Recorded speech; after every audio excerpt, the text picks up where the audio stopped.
दोस्तों, हमने हिंदी के मोस्टली जो मेन ऐसे टाइप क्वेश्चंस हैं या मैंने मोस्ट इम्पोर्टेंट क्वेश्चन भी आपको बताए हैं। इसके बाद एक लास्ट क्वेश्चन इसमें मोस्ट इम्पोर्टेंट है, ऑप्शनल आ सकता है।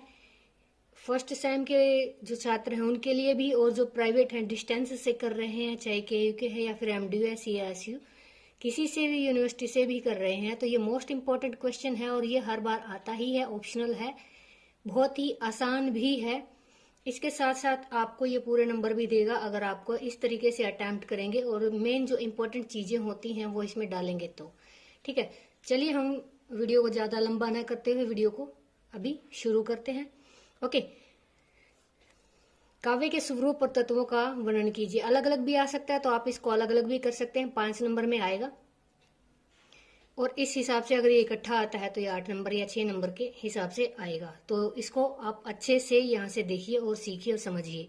ठीक है, मैं हूँ आपकी दोस्त कृष्णा लोहान, और अगर आप मेरे चैनल पर नए हैं तो चैनल को सब्सक्राइब करो, साथ में बेल आइकन भी प्रेस करें ताकि आपको आने वाली वीडियो या नेक्स्ट ईयर जो भी नेक्स्ट सेम जो आपका रहेगा उससे रिलेटेड वीडियोज जो आपको टाइम से मिल जाए। Okay, let's start reading. सबसे पहले हमें भूमिका तैयार करनी होती है, तो काव्य के स्वरूप की हम भूमिका यहाँ पे लिखेंगे। काव्य के तत्वों की भूमिका मैंने नीचे लिखी है, तो आप यहाँ से ही इसको स्टार्ट कीजिएगा। वस्तुतः शब्द और अर्थ को ही काव्य का शरीर माना जाता है, यानी कि यह काव्य का स्वरूप यानी उसकी बॉडी, उसका ढांचा, इसके बारे में बात हो रही है। तो हम उसके बारे में यहाँ क्या कह रहे हैं कि वस्तुतः यानी कि वैसे तो शब्द और अर्थ को ही काव्य का शरीर माना जाता है, लेकिन फिर भी कई ऐसे जो आचार्य हैं, ऐसे कई कवि हैं जिनका इसके बारे में विभिन्न मत है। कई उनकी राय है कि भी काव्य को क्या माना जाए या उसके स्वरूप को कैसा माना जाए। ठीक है, तो इस भूमिका के बाद हम अब डेफिनेशंस, कोटेशंस हैं जिन्होंने कुछ इसके बारे में कहा है, लिखा है, तो उसके बारे में पढ़ेंगे। सबसे पहले हम बात करते हैं कि भारत में काव्य का, तो यहाँ से भरत को याद कर लीजिएगा, क्योंकि काव्य को जो हम हिंदी है तो हिंदी के हिसाब से काव्य का रूप भारत में ही देखा जा रहा है। तो भरत मुनि, भारत से भरत मुनि और विश्वनाथ, यानी कि भारत और विश्व को इकट्ठा ले लेंगे। इन्होंने रस को काव्य की आत्मा कहा है, यानी कि काव्य क्या है, जो कानों में रस घोल दे, कविताएं। सिंपल, बहुत ही आसान है। भरत मुनि और विश्वनाथ ने काव्य को क्या कहा है, रस कहा है, या फिर रस को काव्य की आत्मा कहा है, एक ही बात है। फिर है दंडी और भामह, इन दोनों ने अलंकार को काव्य की आत्मा माना है।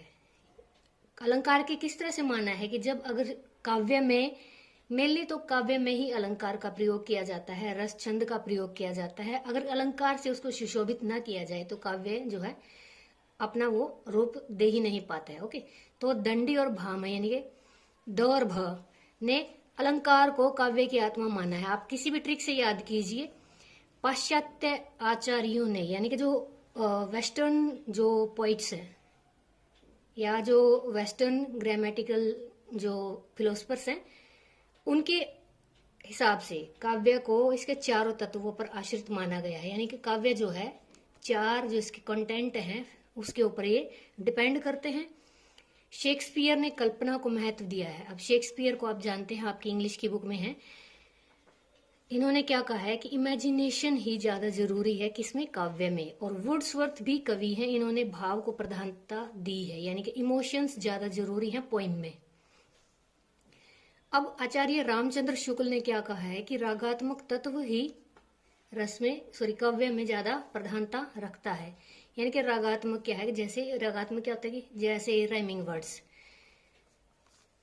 काव्य की परिभाषा पढ़ने के बाद कहा जा सकता है कि काव्य अपने चारों तत्वों पर आश्रित है। पहला है भाव तत्व, कल्पना तत्व, बुद्धि तत्व और शैली तत्व। हम इसको चारों तत्वों को 1 बाय 1 डिटेल में पढ़ेंगे और मैं आपको बिल्कुल इजी तरीके से समझाऊंगी। बहुत ही सरल सेंटेंसेस मैंने यहाँ पे आपके लिए लिखी हैं ताकि आपको कोई भी दिक्कत ना हो, आप आसानी से खुद से भी क्रिएट कर सकते हैं। इसके पढ़ने के बाद आपको समझ आ जाएगा। अब जब काव्यों की बात चल रही है तो सबसे पहले हमें उसकी भूमिका बांधनी होती है। भूमिका यानी कि टाइटल, उसका स्टार्टिंग जो है इंट्रोडक्शन हमें देना पड़ेगा काव्य के तत्वों का।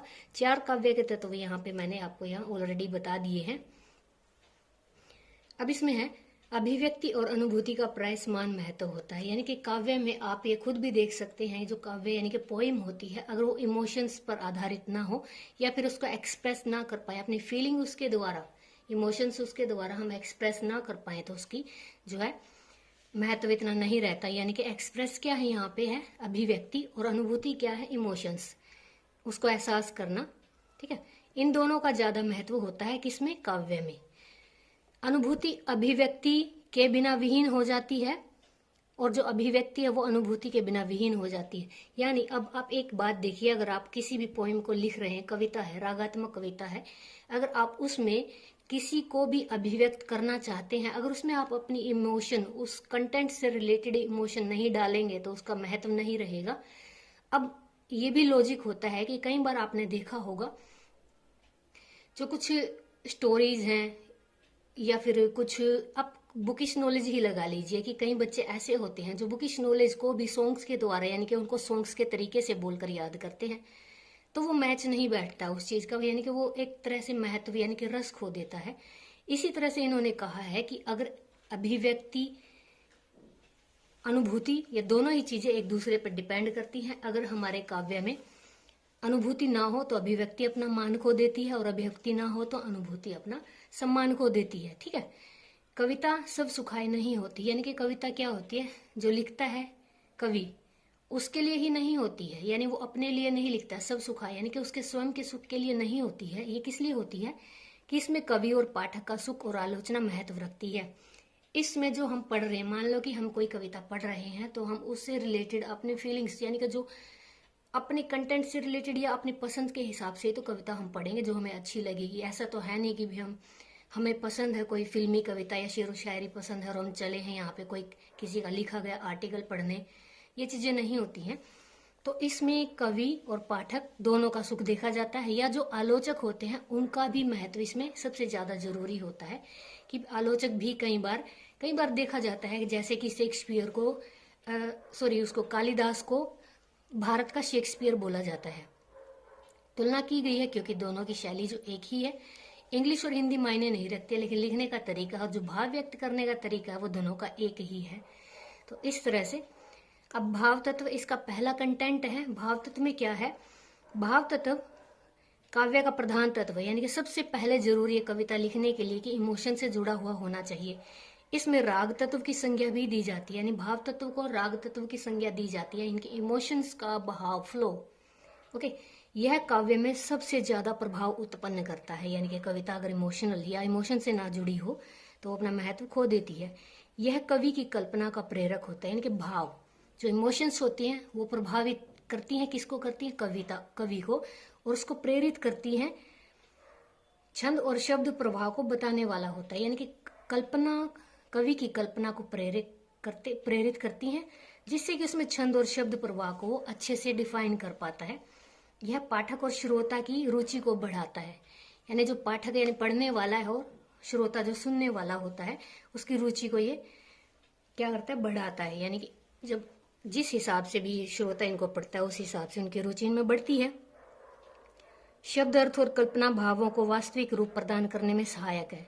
शब्द और उसका अर्थ और उसकी कल्पना तीनों चीजें आपस में जुड़ी हुई है, तो ये भावों को वास्तविक यानी कि रियलिटी प्रदान करने की कोशिश करती हैं। अब जैसे जितनी कविताएं लिखी जाती हैं वो एक तरह से रियलिटी मान के लिखी जाती है, हालांकि होती काल्पनिक है, तो इस हिसाब से वो उसको वास्तविक रूप प्रदान करती हैं। तो ये फर्स्ट पॉइंट है, मैंने यहाँ पे दोनों चीजें डिफाइन की है। इसके बाद हम करेंगे नेक्स्ट जो 3 पार्ट्स हैं काव्य के, वो हम आगे पढ़ते हैं।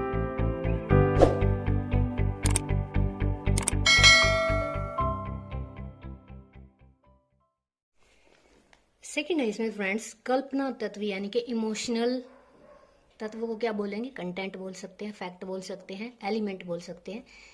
कल्पना सृष्टि को रूप प्रदान करती है, यानी देखिए अगर कोई चीज आप बनाने जा रहे हैं, करने जा रहे हैं, तो सबसे पहले गैस करते हैं, उसके बारे में इमेजिन करते हैं कि किस तरह से बनेगी, तो वो सबसे पहला कार्य यही होता है।